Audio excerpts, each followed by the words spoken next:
என் அன்பு குழந்தையே, இந்த சுபதினத்தில் உன்னுடைய உள்ளமும் இல்லமும் மகிழும்படியான சுப வாக்கோடே வந்துள்ளேன். முழுவதுமாக கேள். நிச்சயம் உன்னுடைய முகம் மலரும். இப்பொழுது உன்னுடைய முறையீடுகள் எல்லாம் உயிராய் நினைத்த உறவுகள் உதறி சென்று விட்டன. உடல் ஆரோக்கியம் இழந்து நிற்கின்றேன் என்றும், பணப்பற்றாக்குறையோடு போராடி கொண்டிருக்கின்றேன் என்றும், நீண்ட நாட்களாக காத்து கொண்டிருக்கும் செல்வம் உன்னுடைய கைகளில் சேரவில்லை என்றும் பலவாறு வருத்தப்பட்டு புலம்பிக் கொண்டே இருக்கின்றாய்.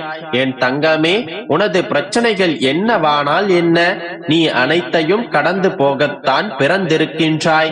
கஷ்டப்பட்டாலும் சுகத்தை அனுபவித்தாலும் அது கர்ம வினைகளின் பலன் என்பதை புரிந்து கொள். எதை பற்றியும் கவலைப்பட மாட்டேன் என்பதை தீர்மானமாக வைத்துக்கொள். என்னை சுற்றி என்ன நடந்தாலும், யார் என்னை ஏளனம் செய்தாலும், என் நிலை என்னவானாலும் நான் சிறிதும் கவலைப்பட மாட்டேன். என்னுடைய அப்பா என்னோடு இருக்கின்றார் என்கின்ற மனதைரியத்தை வரவழைத்துக் கொள். சதா சர்வ காலமும் நடந்து முடிந்ததையே நினைத்து வருத்தப்பட்டு கொண்டிருக்காமல், இனி எப்படி இருக்க போகின்றாய் என்பதை பற்றி சிந்தனை செய். உனது ஏமாற்றமான சூழ்நிலைகளை மாற்றும் வழிகளை, என்னை எப்படி கண்டுபிடிப்பது என்பதை பற்றி யோசி. நடைமுறை சாத்தியங்கள் என்ன என்பதை பற்றி நான் உன்னுடைய மனதில் பேசும்போது அதை கவனி. நீ என்னுடைய ஆன்மா. உனக்கு சுகமோ துக்கமோ கிடையாது. அவை இந்த உடலுக்கு உரியது என்றாலும் நான் இந்த உடலைத்தான் கோயிலாக வைத்து அதில் நான் வசிக்கின்றேன். எனவே உன்னுடைய உடல் சார்ந்த விஷயத்திலும் நான் இனி கவனம் செலுத்துவேன். உன்னுடைய கஷ்டங்களுக்கெல்லாம் நிச்சயம் ஒரு முடிவு கட்டுவேன். ஒரு நிரந்தரமான தொழிலையும் உனக்கு பிடித்தமான வாழ்க்கையையும் உன்னிடம் சேர்த்து உன்னை கஷ்டங்களிலிருந்தும் துயரங்களிலிருந்தும் நிச்சயம் விடுவிப்பேன். நீ அழைக்கும் போதெல்லாம் நான் கேட்டுக்கொண்டுதான் இருக்கின்றேன். உனக்காக யாரும் இல்லை என்று நீ இனி நீ ஒரு நொடியும் வருந்தாதே. உன்னை பார்த்துக் கொள்வதற்கு உன்னுடைய அப்பா நான் இருக்கின்றேன். ஏன் இந்த துன்பங்கள், எதற்கிந்த துயரங்கள் என்று வருத்தப்பட்டு கொண்டே இருக்காதே. கருமேகங்கள் இல்லை என்றால் என்னவாகும்? மழை இருக்காது, பயிர்கள் வளராது, மக்கள் குடிக்க நீர் கூட கிடைக்காது.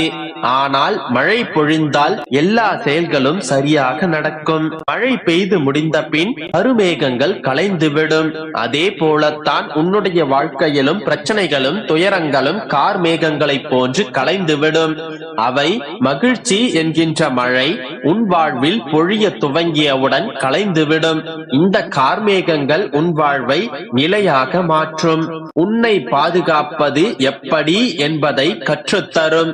அது உன்னை வலுவாக்கும். நீ வலுவான பின்பு அது உன்னை விட்டு நகர்ந்துவிடும்.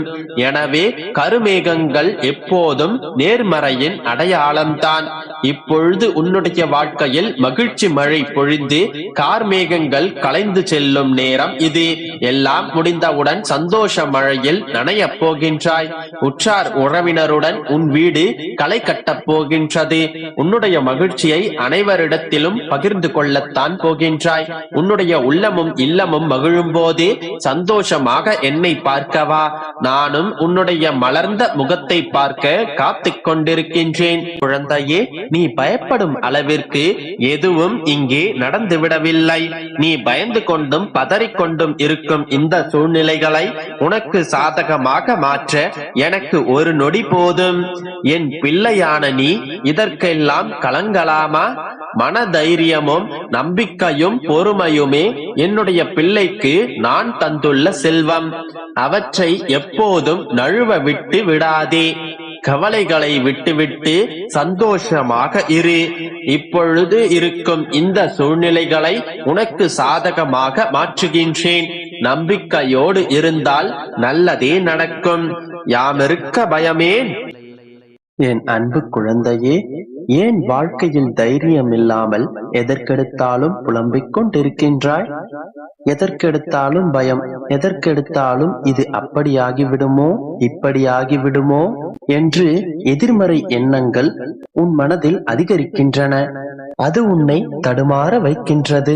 குழந்தையே, துன்பம் வரும்போது அதை கண்டு கலங்காமல் அதை தைரியமாக எதிர்த்து போராடு. காயமடையும் போது அதை கண்டு வருந்தாமல், அதை கண்டு மனம் நொந்து போகாமல் அதை தைரியமாக தாங்க பழகு. அதன் பிறகு உனக்கு கொஞ்சம் கூட வலிக்காது. நீ அழும்போது யாருக்காகவும் காத்திருக்காமல் உன்னுடைய கரங்களை வைத்தே உன்னுடைய கண்ணீரை துடைத்துக்கொள். அதன் பிறகு உனக்கு யாருடைய உதவியும் தேவைப்படாது. நீ விலக்கப்படும் போது அதை கண்டு கொள்ளாமல் நகர்ந்து பார். அதன் பிறகு உனக்கு வெறுப்பு வராது. நீ விமர்சிக்கப்படும் போது தலை குனியாமல் தலை நிமிர்ந்து நடந்து பார். அதன் பிறகு மறுமுறை நீ விமர்சிக்கப்பட மாட்டாய். இந்த உலகமே உன்னை எதிர்த்து நின்றாலும் பரவாயில்லை, நான் அனைத்தையும் பார்த்து கொண்டுதான் இருக்கின்றேன். குழந்தையே, உன்னுடைய வாழ்க்கையில் சோதனைகள் அதிகமானால் நீ உன் வாழ்வில் சரியான பாதையில் பயணித்துக் கொண்டிருக்கின்றாய் என்று அர்த்தம். சந்தர்ப்பம் உருவாகும் போதுதான் அவரவருடைய சுயரூபத்தை உணர்ந்து கொள்ள முடியும். சந்தர்ப்பம் உருவாகாதவரை எல்லோரும் நமக்கு நல்லவர்களாகத்தான் தெரிவார்கள். அதை உணர்ந்து கவனமாக நடந்து கொள். உன்னுடைய இல்லமும் உன்னுடைய உள்ளமும் மகிழ்ச்சி அடைய போகின்றது. உன்னுடைய அப்பாவின் வாக்கு என்றும் தவறி போனதில்லை. உனக்கு வேண்டியதை நிச்சயமாக நான் கொடுப்பேன். நீ என் மீது நம்பிக்கை வைத்து பொறுமையோடு இரு என் செல்லமே. உனக்கு நான் இருக்கும் வரை உன் வாழ்வில் ஒருபோதும் இருள் சூழாது. கஷ்டங்கள் நிரந்தரமல்ல, கவலை வேண்டாம் என் கண்மணி. உன்னுடைய அப்பா நான் உனக்காக என்றும் துணையாக நிற்கின்றேன். இது உனக்கான சோதனை காலம். இதை கண்டு நீ சோர்ந்து போகாதே. கிட்டத்தட்ட அனைத்தையும் கடந்து விட்டாய். இன்னும் கொஞ்ச காலம்தான். சோதனைகள் அனைத்தும் சாதனைகளாக மாறும் நாள் வரும். பயப்படாதே என் தங்கமே, நீ நன்றாக இருப்பாய். நல்ல வெளிச்சமான எதிர்காலத்தை கூடிய விரைவில் நீ பெறுவாய். என்னுடைய பரிபூரணமான ஆசீர்வாதமும் அன்பும் என்னுடைய செல்ல பிள்ளையான உனக்கு என்றும் உண்டு. நீ கேட்ட அனைத்தையும் உன் அப்பா நான் உனக்காக கொடுக்க போகின்றேன். என்னை நம்பியவர்களை நான் என்றுமே கைவிடுவதில்லை. நீ நினைத்தபடி உன்னுடைய வாழ்க்கை மிகவும் சந்தோஷமாக இருக்க போகின்றது. விரைவில் நீ வேண்டியதை என்னுடைய கைகளிலிருந்து பெறப்போகின்றாய். நல்லதே நடக்கும். கலங்காதே என் கண்மணியே, நான் இருக்கின்றேன். கவலைப்படாதே, துவளாதே, துவண்டு போகாதே. எதுவாக இருந்தாலும் அதனை துணிந்து எதிர்த்து நில். உன்னுடன் உன் அப்பா என்றுமே இருப்பேன். நம்பிக்கையோடு